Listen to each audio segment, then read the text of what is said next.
Hello दोस्तों, आपका एक बार फिर से स्वागत है मेरे YouTube channel 123 maths by Subhash sir. अगर आप इस चैनल पर नए हैं तो चैनल को सब्सक्राइब कर दीजिए और हमारा वीडियो आपको अच्छा लगेगा तो आप लाइक ज़रूर कीजिएगा और सब्सक्राइब भी कीजिएगा। तो आज हमने आपके लिए लेकर आया हूँ टाइम एंड वर्क यानी समय और कार्य के 3 सवाल और उनको बारी बारी से करने वाले हैं। सवाल करने से पहले आपको कुछ चीज़ बता दें कि अगर हमको टोटल वर्क कुल कार्य निकालना होता है तो हम जानते हैं कि कुल कार्य बराबर होता है इफिशियंसी गुने डे। इफिशियंसी का मतलब होता है कार्य करने की क्षमता। जैसे कि मान लीजिए कि आप कोई 1 घंटा में 10 पेज लिखते हो। 10 पेज आप अगर लिखते होंगे, 10 पेज से लिखते होंगे तो आपका 1 घंटा का एफिशिएंसी कितना हो गया 10। तो अगर आपने 5 घंटा लिखा तो कितना कार्य करेंगे? तो हम 10 गुने कितना करते हैं 5, 10 × 5 = 50। इसी तरह दोस्त आप इस चीज़ को भी याद रखिएगा कि अगर इफिशियंसी निकालना है तो हम क्या करते हैं, टोटल वर्क अब बटा में क्या लिखते हैं, डे। इफिशियंसी निकालना है तो टोटल वर्क बटा में डे। उसी तरह अगर आपको डे निकालना है मेरे भाई तो आपको क्या करना होगा, टोटल वर्क और बटा में क्या लिखना होगा, इफिशियंसी।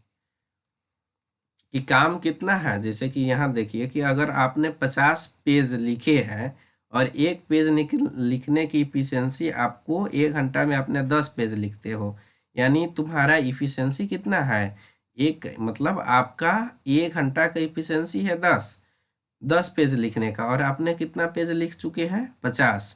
इसका मतलब कि आपने उस 50 पेज को लिखने में कितना घंटा समय लिए होंगे, इसी को बोलते हैं डे। तो डे निकालने के लिए टोटल वर्क आपने कितना किया 50 पेज और आपकी एफिशिएंसी कितना है 10 × 50।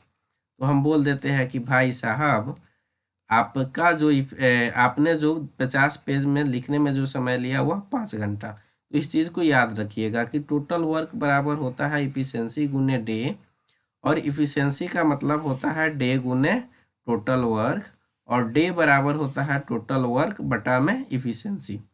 आइए कुछ एक क्वेश्चन ले लेते हैं फिर अपने सवाल पर चलेंगे। मान लीजिए कि ए कोई व्यक्ति है जो किसी कार्य को 10 दिन में करता है। बी कोई व्यक्ति है जो उसी कार्य को 15 दिन में करता है। तो आपसे सवाल आया कि ए प्लस बी दोनों आदमी मिलकर उस कार्य को कितने दिन में करेंगे। तो सबसे पहले हमको निकालना है डे। डे निकालने के लिए हमें क्या मालूम होना चाहिए, टोटल वर्क और बटा में इफिशियंसी। तो जैसे कि मान लीजिए हमें पता लग जाए कि टोटल कार्य क्या है, ए और बी दोनों का इफिशियंसी क्या है, तो हम आसानी से फाइंड कर पाएंगे कि ए और बी को कार्य करने में कितना समय लग रहा है। तो आइए समझते हैं कि निकालते कैसे हैं। तो ये तो हमारा डी हो गया, लेकिन टोटल वर्क हमें निकालना है और एक क्या निकालना है, इफिशियंसी। तो इफिशियंसी निकालते कैसे हैं, सबसे पहले हम निकालेंगे टोटल वर्क। और टोटल वर्क निकालने के लिए दोस्तों आपको कुछ नहीं करना है, जो डे दिया है उसका आपको ले लेना है एलसीएम। 10 और 15 का लेना है एलसीएम। आई होप आपको एलसीएम निकालने आता होगा। तो बड़े वाला का पहरा पढ़िए, 15 दूना 30। तो 10 और 15 का एलसीएम कितना हो जाएगा 30, क्योंकि 30 10 से भी डिवाइड होता है और 15 से डिवाइड होता है सबसे छोटी। तो यह जो एलसीएम आया यही होता है हमारा टोटल वर्क। टोटल वर्क कितना हो गया 30। इफिशियंसी निकालना है, सॉरी। तो इफिशियंसी निकालने के लिए हमारे पास क्या फॉर्मूला था, टोटल वर्क और बटा में डे। तो हमें ए का इफिशियंसी निकालना है, तो टोटल वर्क कितना है 30। तो 10 से 30 में भागा कर देंगे, इफिशियंसी कितना हो जाएगा 3। 15 से 30 में भागा कर देंगे तो 15 दूना 30, इफिशियंसी कितना हो जाएगा 2। मतलब ए का इफिशियंसी हो गया भाई 3 और बी का इफिशियंसी हो गया मेरे भाई 2। इस तरह अगर आपसे पूछता है कि ए और बी का इफिशियंसी बताओ, तो ए का इफिशियंसी कितना है 3, बी का इफिशियंसी कितना है 2, यानी ए प्लस बी का इफिशियंसी हो गया 5। अब आपको डे निकालना है बस। तो डे निकालने के लिए टोटल वर्क कितना है 30, ए और बी का एफिशिएंसी कितना है 5, 5 30, यानी ए और बी मिलकर उस कार्य को कितने दिन में कर देंगे 6 दिन में। आइए चलते हैं आज के क्वेश्चन पर। जैसे मेरे पास सबसे पहले एक सवाल है कि दो व्यक्ति ए तथा बी एक काम को क्रमशः 8 एवं 16 घंटे में पूरा कर सकते हैं। यदि वे इस काम पर बारी बारी से एक एक घंटा काम करें और शुरुआत ए करे तो काम कितने घंटों में पूरा हो जाएंगे। तो आइए इसको सॉल्व करते हैं। तो सबसे पहले हमें निकालना होगा ए और बी का एफिशिएंसी। तो पहले यहाँ लिख लीजिए कि ए किसी कार्य को कितने घंटा में कर रहा है 8 घंटा, बी कितने घंटे में कर रहे हैं 16 घंटे। तो इफिशियंसी निकालने के लिए हमें निकालना होगा टोटल वर्क, और टोटल वर्क का मतलब हो गया, टोटल वर्क का मतलब होगा 8 और 16 का एलसीएम।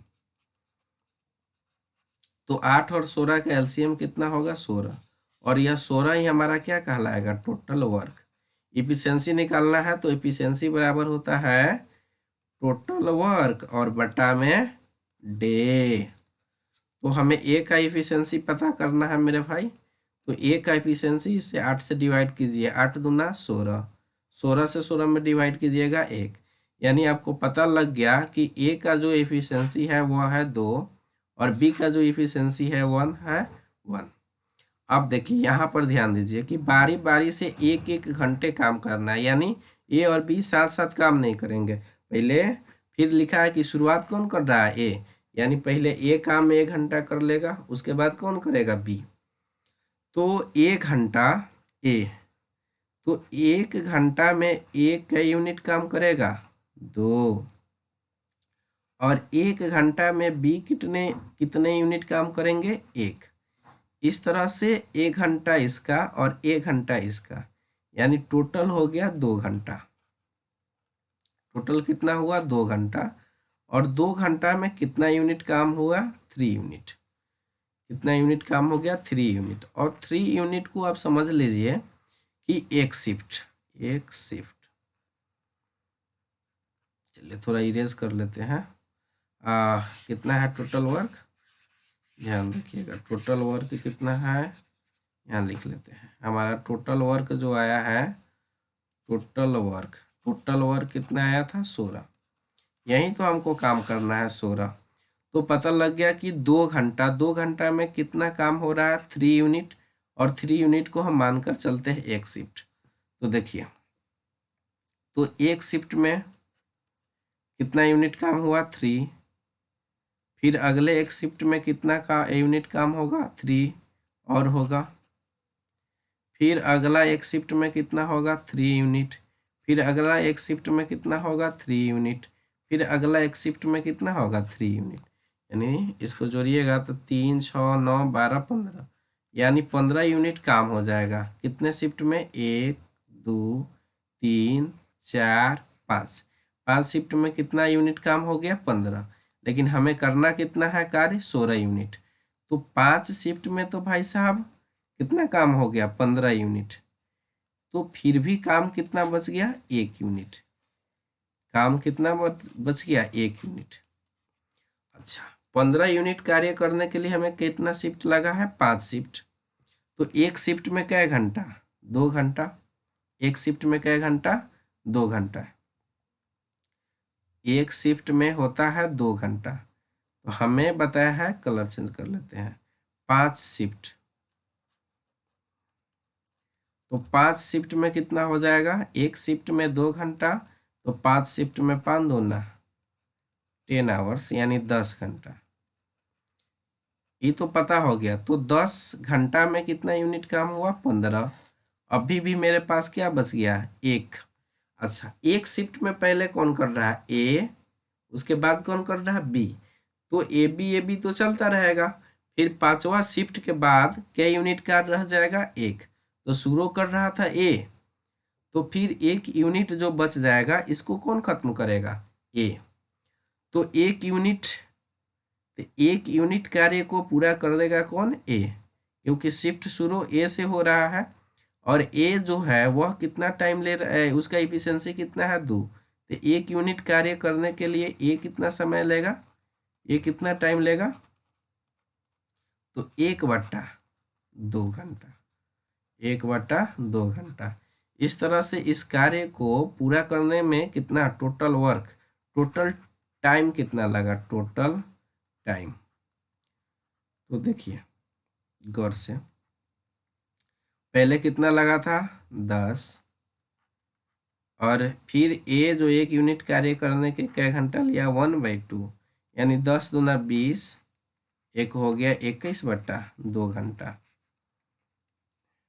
आप इसका पूर्णांक तोड़ लीजिएगा, तो पूर्णांक तोड़िएगा तो यह बन जाएगा 10.1/2 घंटा। तो अतः इस क्वेश्चन का आंसर हो गया 10.1/2 घंटा। देखिए आपको लगा होगा लेंदी, लेकिन यह कॉन्सेप्चुअल चीज़ है, इसको आप बढ़िया से समझ लीजिएगा तो फिर क्वेश्चन बनाना आसान है। एक बार देखिए, थोड़ा सा तेज में हम आपको बना के बता देते हैं।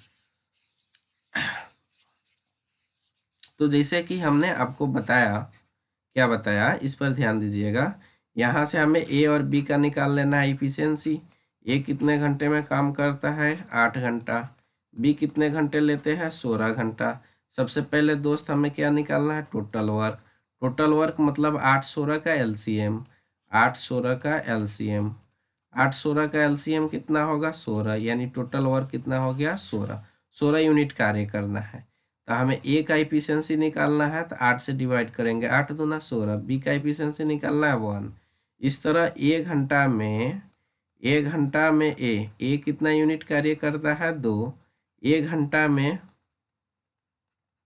बी कितना यूनिट कार्य करता है 1। इस तरह से 1 घंटा कितना हो गया 2 घंटा। 2 घंटा में क्या शिफ्ट काम होता है, तो 2+1, 2+1 कितना हो गया 3 यूनिट। 3 यूनिट कार्य होता है, हमको कितना यूनिट कार्य करना है 16 यूनिट। तो दोस्त 2 घंटा के लिए 3 यूनिट, और 3 यूनिट को आप मान के चलिएगा कि 3 यूनिट का मतलब होता है एक शिफ्ट। तो हमें निकालना है कि 16 यूनिट कार्य करने में क्या शिफ्ट लगेगा, और काम की शुरुआत कौन कर रहा है ए, इस पर भी आप ध्यान दीजिएगा।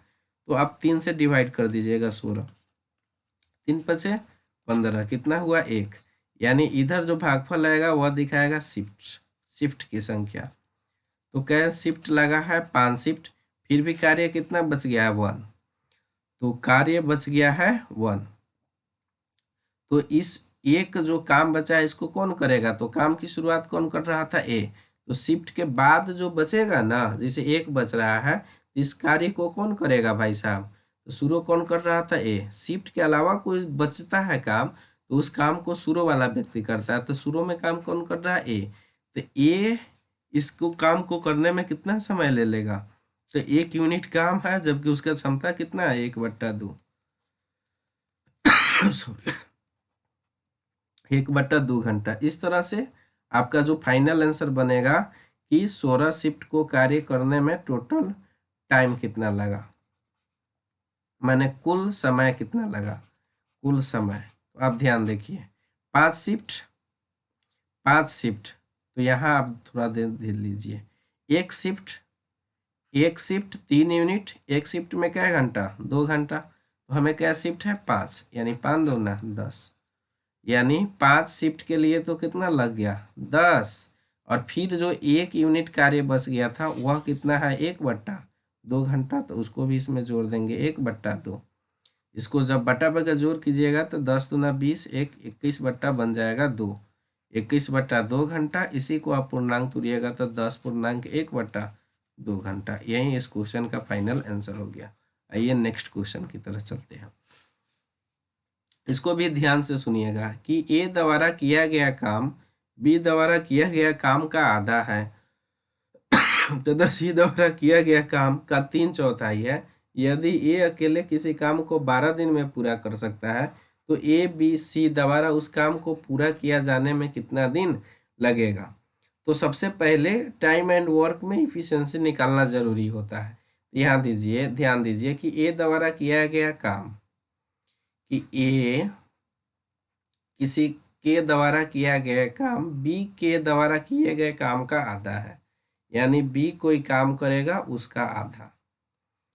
फिर यहाँ शब्द जो रहा तथा, जहाँ तथा लिखा हो इसमें शुरू वाला का रिलेशन बाद वाला, तो तथा लिखा है, इसका मतलब ए का रिलेशन किसके साथ है, सी।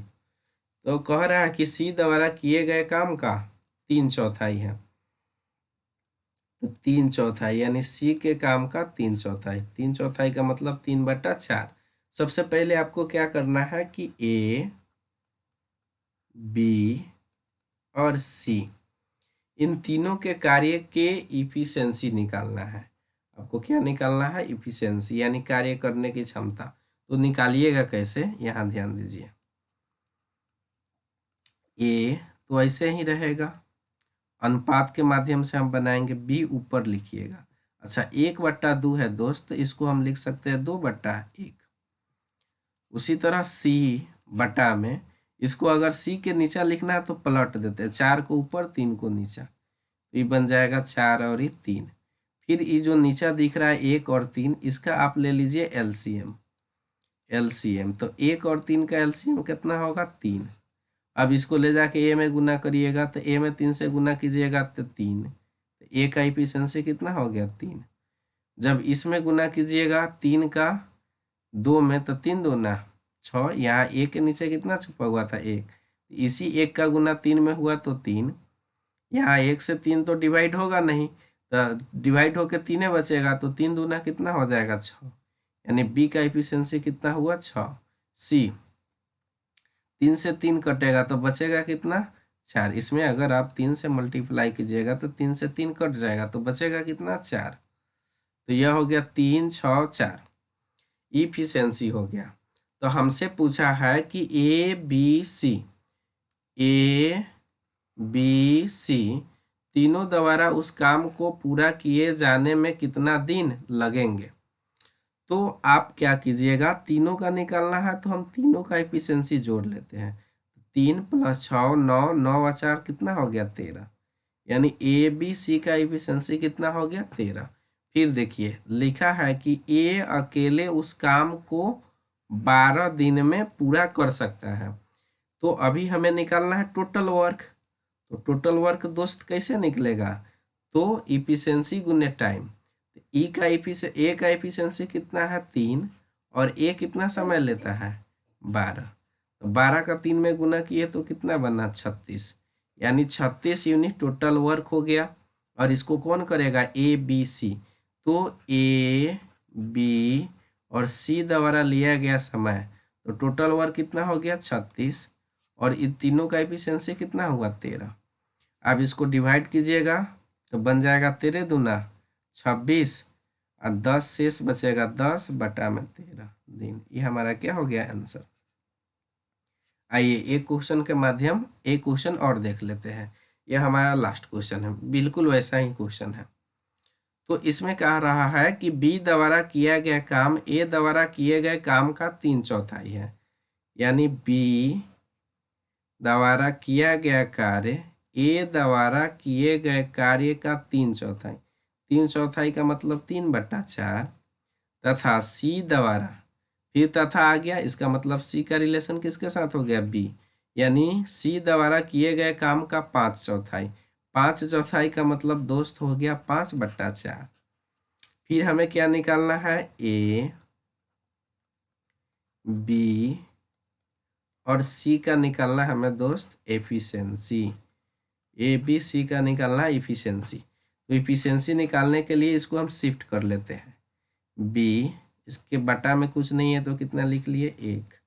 ए, इसको नीचा लाना है तो पलट देंगे, 4 ऊपर लिखेंगे 3 नीचा लिखेंगे, बराबर सी। फिर इसको नीचा ले जाना है तो 4 ऊपर लिखेंगे 5 नीचा लिखेंगे, 4 को ऊपर लिख दिए, 5 हम कहाँ लिख दिए, नीचा। फिर हमें नीचे वाला का एलसीएम निकालना होता है। तो 3 1 3 5, इसका एलसीएम लीजिएगा दोस्त, तो 5 तिहाई 15 होगा। अब इससे इस सब में क्या कर देना हमको, मल्टीप्लाई। यानी 1 में 15 से मल्टीप्लाई कर दिए, कितना बचेगा, कितना होगा, 15। बी में फिर 15 से मल्टीप्लाई करेंगे, 3 बचे 15, 5 चौका 20। सी में मल्टीप्लाई करेंगे 15 से, 5 तिया 15, यानी 4 तिया कितना हो गया, 12। फिर देखो हमसे पूछा है कि ए बी सी द्वारा एक साथ उस काम को पूरा करने में कितना दिन लगेंगे, यानी हमें ए बी सी का निकालना इफिशियंसी। तो 15 20 25 35 35 12 जोड़ेंगे 47, यानी ए बी सी का इफिशियंसी कितना हो गया 47। इफिशियंसी निकाल लिए, ए बी सी का इफिशियंसी निकाल लिए, तो कोई भी काम निकालने के लिए काम करने में कितना समय लगेगा इसके लिए हमें मालूम होना चाहिए टोटल वर्क। तो टोटल वर्क कैसे निकालेंगे, तो यहाँ देखिए दिया है कि ए अकेले उस काम को 6 दिन में कर सकता है। तो देखिए कौन कर सकता है, ए अकेले उस काम को 6 दिन में कर सकता है। सॉरी ध्यान से मिस्टेक हो गया, यहाँ पर होगा बी और यहाँ पर होगा ए। सॉरी यहाँ क्या है बी, यहाँ ए, मिस्टेक से हो गया था। तो ए अकेले उस काम को 6 दिन में करता है, तो टोटल वर्क कितना हो जाएगा दोस्त, तो ए कितना टाइम ले रहा है 20, जब इफिशियंसी कितना है 20 और कै दिन का समय लिया 6, तो 20 और 6 का मल्टीप्लाई कर दिए कितना हुआ 120। अब हमें निकालना है कि ए बी और सी कितना समय लेगा। तो देखिए टोटल वर्क कितना हो गया 120, इसका इफिशियंसी कितना है 47, यहाँ डिवाइड करके आपको बता देते हैं। तो अब इसको 47 से भागा करिएगा 120 में, तो 47 दूना 7 दूना 14, 4 दूना 8, 1 9 94, 10 में से 4 घटेगा 6, 11 11 में से 9 घटेगा 2, ये तो कैंसिल हो जाएगा, यानी आप लिख सकते हैं 2.26 बटा में 47 दिन। यही आपका क्या हो गया आंसर। दोस्तों इस तरह के क्वेश्चन को आप अधिकांश प्रैक्टिस कर लीजिएगा, तो फिर यही क्वेश्चन बहुत जल्दी बनने लगेगा। तो आपको सेशन कैसा लगा कमेंट करके ज़रूर बताइएगा। तो हम फिर नए क्वेश्चन के साथ मिलते हैं, तब तक के लिए आप लोगों का वीडियो देखने के लिए धन्यवाद।